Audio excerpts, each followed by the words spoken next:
CBSE world में आपका स्वागत है। आज ये हमारा ज्योग्राफी के फर्स्ट चैप्टर का थर्ड लेक्चर है।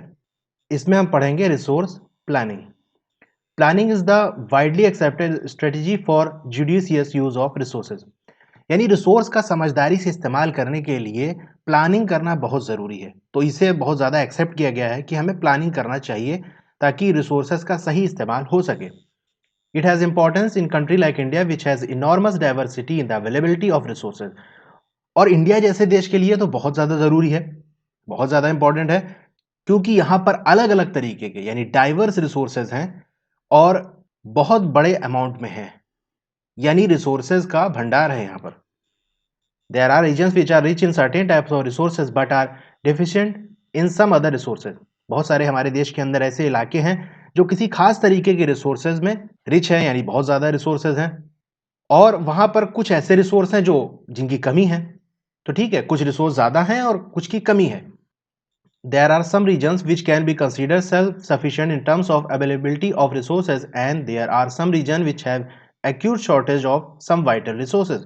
बहुत सारे इलाके ऐसे हैं जिनके पास अपने काम भर का और अपने काम चलने का रिसोर्स है, उनको किसी दूसरी जगह पर डिपेंड नहीं होना पड़ेगा और किसी दूसरी जगह से रिसोर्स नहीं लेना पड़ता। अपने पास उनका खुद का इतना रिसोर्स है कि उनका काम चल जाता है, यानी सेल्फ सफिशिएंट है। और बहुत सारे इलाके ऐसे हैं जहां पर कुछ इंपॉर्टेंट रिसोर्सेज की कमी है और उनको किसी दूसरे स्टेट पर या किसी दूसरे रीजन पर डिपेंड होना पड़ता है अपना काम चलाने के लिए। For example the state of Jharkhand, Chhattisgarh and Madhya Pradesh are rich in minerals and coal deposit. तो इन राज्यों के अंदर मिनरल्स बहुत हैं और कोल बहुत हैं, जिन स्टेट के नाम हमने लिए। Arunachal Pradesh has abundance of water resource but lack in infrastructure development. Arunachal Pradesh की बात करें तो वहां वाटर की कोई दिक्कत नहीं है, पानी का भरमार है, लेकिन इंफ्रास्ट्रक्चर की कमी है। इंफ्रास्ट्रक्चर बोले तो बेसिक फिजिकल स्ट्रक्चर, जैसा आपका रोड हो गया, बिल्डिंग हो गया, सीवेज हो गया और इलेक्ट्रिक सिस्टम हो गया, ट्रांसपोर्टेशन हो गया। तो ये सब क्या कहलाता है? इंफ्रास्ट्रक्चर। तो वो वहां पर यानी अरुणाचल प्रदेश में इंफ्रास्ट्रक्चर ज्यादा डेवलप नहीं है। The state of Rajasthan is very well endowed with the solar and wind energy but lacks in water resources। वहीं राजस्थान की बात करें तो वहां पर सोलर और विंड एनर्जी की भंडार है, बहुत ज्यादा है, लेकिन पानी की कमी है।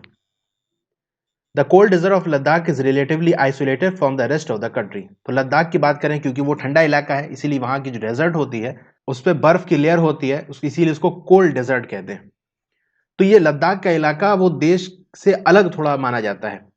अलग इसलिए माना जाता है, it has very rich cultural heritage but it is deficient in water, infrastructure and some vital minerals. इसके पास जो कल्चर की विरासत है वो बहुत ज़्यादा है, यानी उनके पास बहुत पुराने अपने लोकल जो है वो डांस हैं, उनके अलग अलग तरीके के सॉन्ग्स हैं, अलग अलग तरीके के फेस्टिवल वो मनाते हैं, अलग अलग तरह के कपड़े वो पहनते हैं। तो इसको क्या कहते हैं? ये कल्चर है उनका। और हेरिटेज यानी जो विरासत उनको मिला आ रहा है, यानी बहुत सालों से, और उनके पूर्वज इस कल्चर को फॉलो करते हुए आ रहे थे। तो वहां पर जाएंगे तो इसी तरीके से वो ट्रेडिशनल तरीके के लोग हैं। तो एक तो उनका कल्चर अलग तरीके का है, दूसरी बात उनके पास पानी की कमी है, इंफ्रास्ट्रक्चर की कमी है, बहुत ज़्यादा बिल्डिंगें, अच्छी रोडें नहीं हैं और बहुत ज़रूरी मिनरल्स भी उनके पास नहीं है, इसीलिए थोड़ा सा अलग माना जाता है। जबकि देश हमारा डेवलप कर रहा है लेकिन वहां पर इतनी डेवलपमेंट नहीं है। This calls for balance resource planning at the national, state, regional and local level. तो इसीलिए बहुत ज़रूरी है कि हम एक बैलेंस तरीके से रिसोर्स की प्लानिंग करें। ठीक है, नेशनल लेवल पे भी कि हमारा पूरा देश एक साथ डेवलप करे, स्टेट लेवल पे भी, स्टेट के अंदर बहुत सारे डिस्ट्रिक्ट ऐसे होते हैं जो कमज़ोर होते हैं, डेवलप नहीं होते। तो सारे स्टेट लेवल पे भी, इसी तरह रीजनल लेवल पर और लोकल लेवल पर एक बैलेंस तरीके की प्लानिंग बहुत ज़रूरी है। अब इंडिया में रिसोर्स की प्लानिंग कैसे होती है देखते हैं। Resource planning in India. Resource planning is a complex process which involves. तो ये एक बड़ा ही उलझा सा हुआ प्रोसेस है, आसान प्रोसेस नहीं है। और इसके अंदर क्या होता है? पहली चीज, identification and inventory of resources across the regions of the country.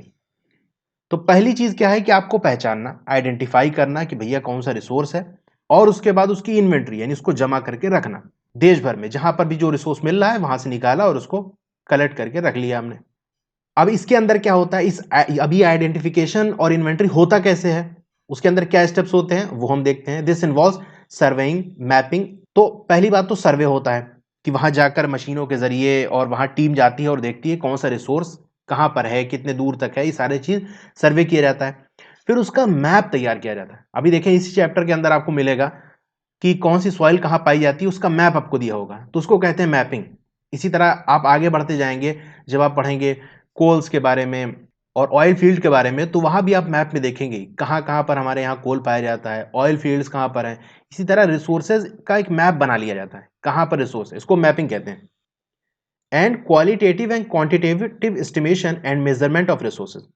और क्या करते हैं, क्वालिटेटिव यानी उस रिसोर्स की क्वालिटी क्या है। फॉर एग्जांपल अगर कोल मिल रहा है तो वो कोल कैसा है, यानी कोयला किस तरह का है, हाई ग्रेड का है कि लो ग्रेड का है, कितनी एनर्जी उससे निकलेगी, इसको देखा जाता है। और कितनी क्वांटिटी में है, थोड़ा है कि ज्यादा है, इसका अंदाजा लगाया जाता है, इसका मेजरमेंट किया जाता है। ठीक है, तो ये हो गया पहला स्टेप। दूसरा क्या है, evolving a planning structure endowed with appropriate technology, skill, institutional setup for implementing resource development plans।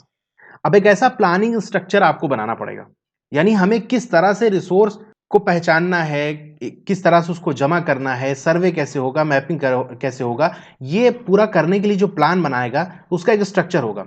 कौन कौन से डिपार्टमेंट होंगे, इसके लिए कौन सा ऑफिस बनाए जाएंगे, किसको क्या जिम्मेदारी दी जाएगी, ये सब आता है प्लानिंग स्ट्रक्चर के अंदर। और वो स्ट्रक्चर किस तरह से होगा, उसके पास सही तरीके की टेक्नोलॉजी भी होनी चाहिए जिससे वो पता कर सके। फॉर एग्जाम्पल अगर ऑयल होता है, वो कैसे पता चल जाता है, मशीनों के जरिए वो एक अंदाजा लगाते हैं कि हाँ इस जगह पर ऑयल हो सकता है, तेल हो सकता है।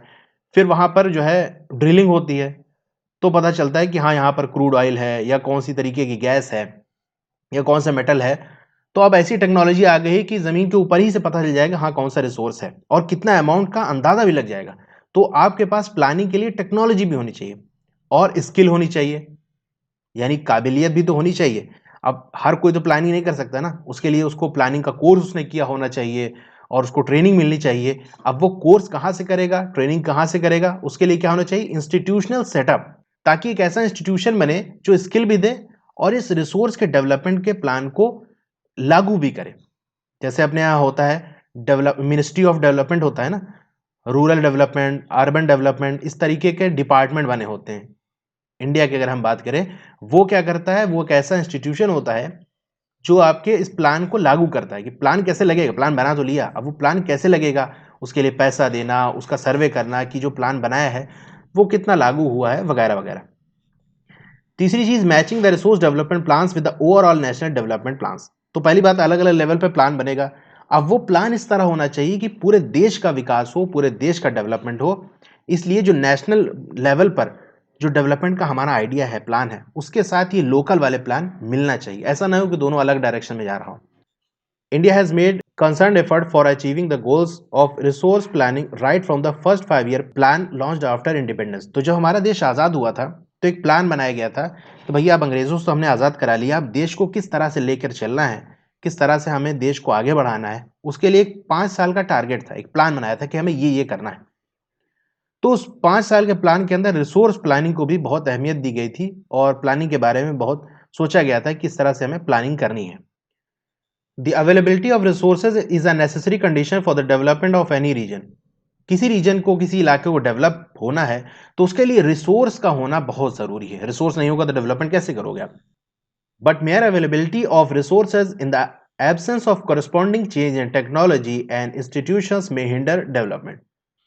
लेकिन सिर्फ रिसोर्स का होना काफी नहीं, उसके साथ साथ आपके पास टेक्नोलॉजिकल चेंज भी होने चाहिए, यानी टेक्नोलॉजी की फील्ड में भी आप बदलाव करते जाएं और आगे बढ़ते जाएं, वो भी बहुत ज़रूरी है। फॉर एग्जांपल अरब कंट्री के अंदर हम जानते हैं कितना बहुत ज़्यादा ऑयल होता है, वहाँ पर क्रूड ऑयल बहुत ज़्यादा निकलता है। तो वहाँ तेल कब फाइंड हुआ, पहली बार कब निकाला गया था, 1960 के करीब। अब क्या वहाँ पर तेल 1960 में ही आया था, हज़ारों साल या लाखों साल से तेल रहा होगा, लेकिन हमारे पास तो टेक्नोलॉजी नहीं थी जिससे हम पता लगा पाते कि वहाँ पर ऑयल है, या हम उसको निकालने के लिए कोई मशीन नहीं थी इसीलिए नहीं निकाला, या लोगों को पता नहीं था इसको कैसे यूज़ करना है। तो इसीलिए टेक्नोलॉजी में आपको चेंज करना पड़ेगा और नई नई टेक्नोलॉजी लाना पड़ेगा और ऐसा इंस्टीट्यूशन बनाना पड़ेगा, ऐसा डिपार्टमेंट हो जो इस डेवलपमेंट को प्लान करे कि हमें डेवलपमेंट किस तरह करना है, रिसोर्स का इस्तेमाल किस तरह करना है।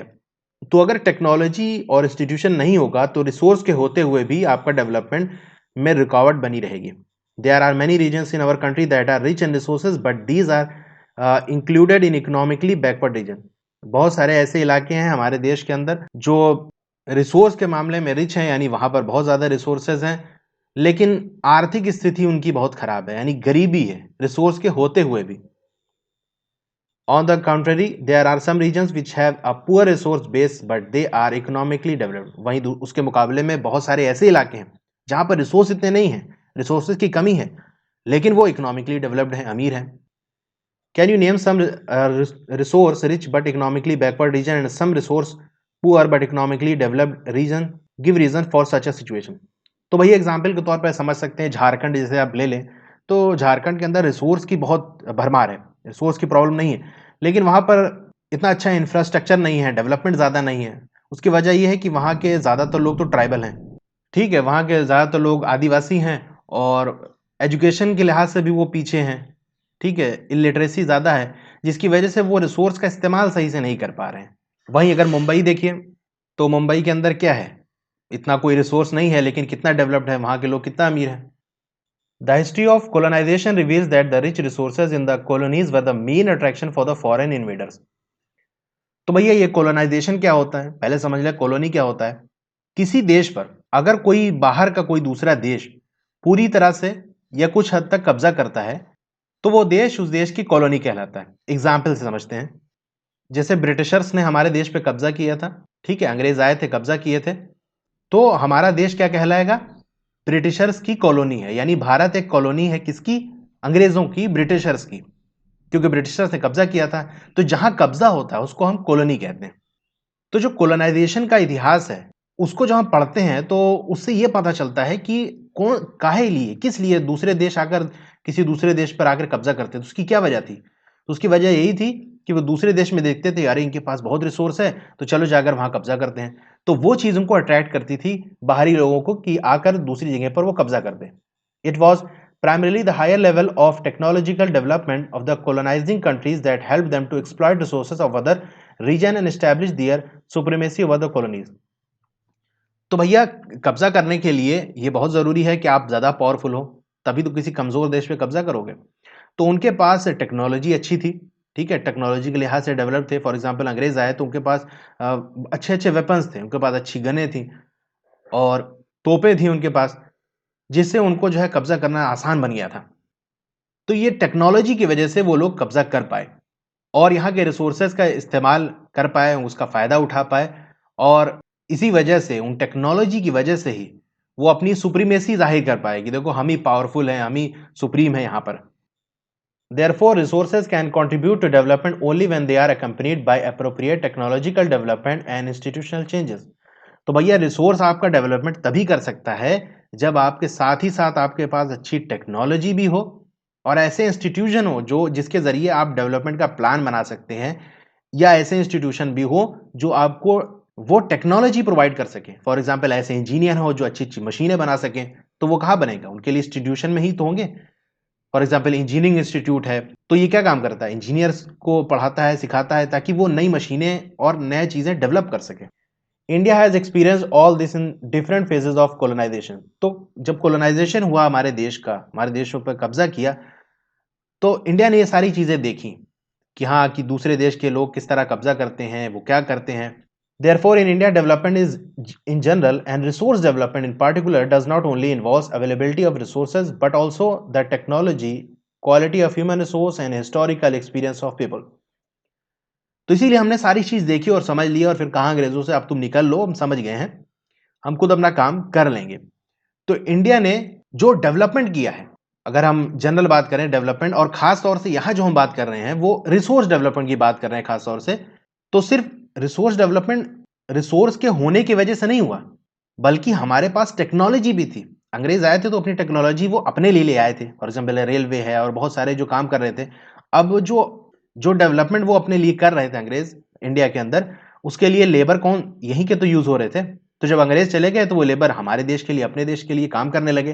तो इस तरीके से हमारे पास टेक्नोलॉजी भी आ गई और हमारे पास ऐसे मेहनती लोग थे, क्वालिटी वाले ह्यूमन रिसोर्स भी थे, उनके पास नॉलेज थी, स्किल थी, और इतिहास भी था, हम सीखते हुए आ रहे थे। तो उन सारी चीजों की वजह से हम डेवलपमेंट कर पाए। कंजर्वेशन ऑफ रिसोर्सेज, अब रिसोर्सेज को किस तरह से बचाया जाए, किस तरह से कंजर्व किया जाए। Resources are vital for any development activity, किसी भी तरह की डेवलपमेंट का काम आपको करना है तो रिसोर्स का होना जरूरी है। ठीक है, ये बात तो समझ गए आप। But irrational consumption and over utilization of resource में lead to socio economic and environmental problem. तो भैया लेकिन अगर बेवजह रिसोर्स का इस्तेमाल किया जाएगा, इरेशनल तरीके से कंजम्पशन किया जाएगा या ज़रूरत से ज़्यादा ओवर यूटिलाइजेशन किया जाएगा, तो उससे क्या प्रॉब्लम आएगी? सोशियो इकोनॉमिक और इन्वायरमेंटल प्रॉब्लम आएगी। ठीक है, इन्वायरमेंटल प्रॉब्लम जानते हैं, पोल्यूशन वगैरह हो गया। अब ये सोशियो इकोनॉमिक क्या है? तो ये सोशियो वर्ड क्या है? सोशियो वर्ड बना है सोशियोलॉजी से, इसी से बनता है मतलब सोशियोलॉजी।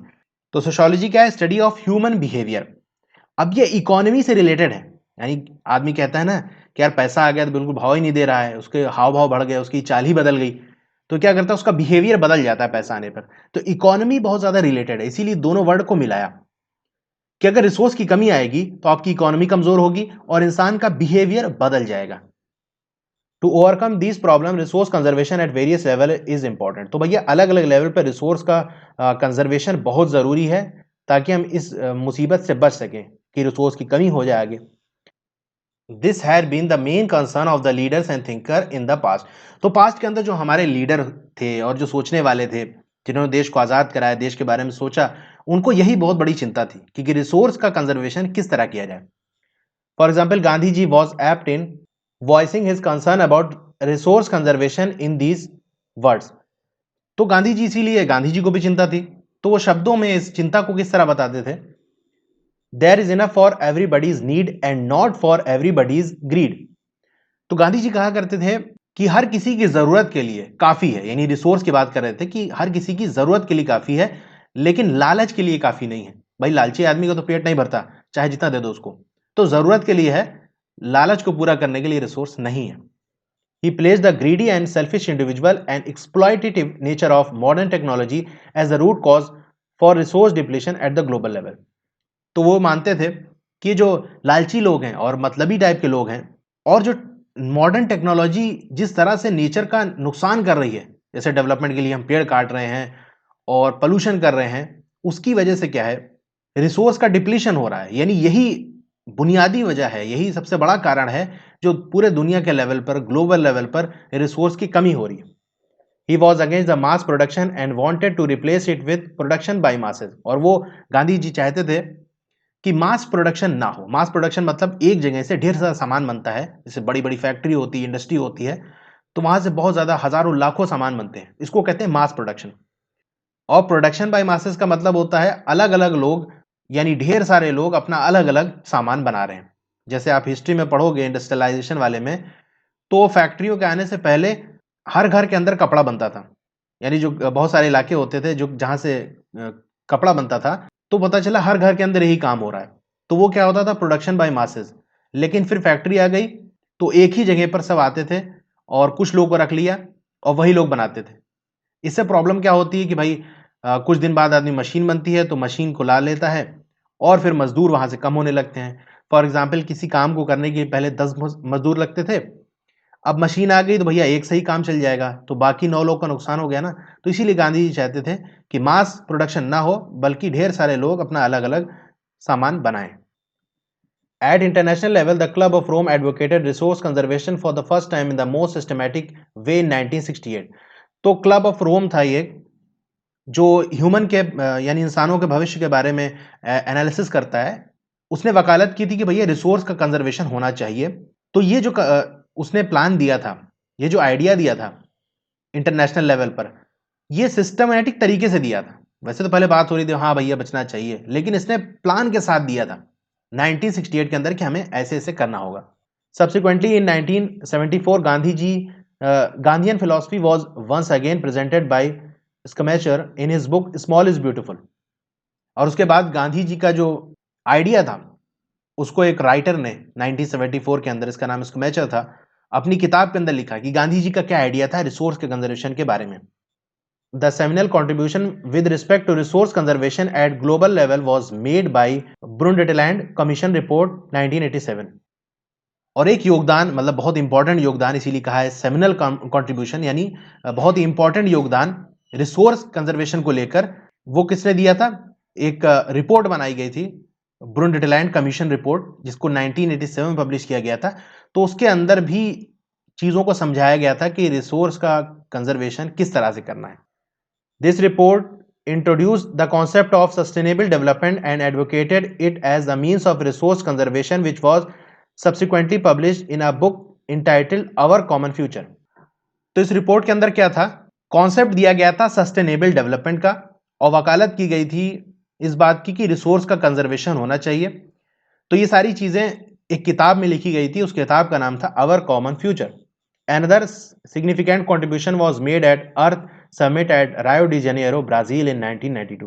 तो अलग अलग लेवल पर अलग अलग सोचने वाले राइटर्स ने ये आइडिया दिया और उसके बाद आखिरकार इंटरनेशनल लेवल पर अलग अलग देश के लीडर वो आए और जिसके बारे में हम पढ़ चुके हैं, अर्थ समिट जो हुआ था 1992 के अंदर, वहां पर उसको फॉलो करने के लिए सबने डिक्लेरेशन साइन किया। तो इस वीडियो में इतना ही। आपको वीडियो कैसी लगी कमेंट करके बताइए, अच्छी लगी हो तो लाइक ज़रूर करिए और यार शेयर करो अपने दोस्तों में। ये 10-15 व्यूज़ से फिर मज़ा नहीं आता, तो आप लोग ज़्यादा से ज़्यादा अपने दोस्तों में, अपने कलीग्स के अंदर वीडियो को शेयर करिए और चैनल को सब्सक्राइब नहीं किया है तो चैनल को सब्सक्राइब कर लीजिए। और दूसरे सब्जेक्ट्स की वीडियो अगर आपको देखनी है तो उसका लिंक नीचे मिल जाएगा, प्लेलिस्ट का लिंक होगा, जैसे हिस्ट्री है, पॉलिटिकल साइंस है, इकोनॉमिक्स है, ज्योग्राफी है। तो उस लिंक पर आप क्लिक करेंगे तो आपको प्लेलिस्ट खुल जाएगी, उसके अंदर पूरा सीरियल से चैप्टर वाइज अलग अलग वीडियो है, तो देख सकते हैं। और फेसबुक पेज को भी लाइक कर लीजिए, उसका लिंक भी दिया हुआ है। Thank you.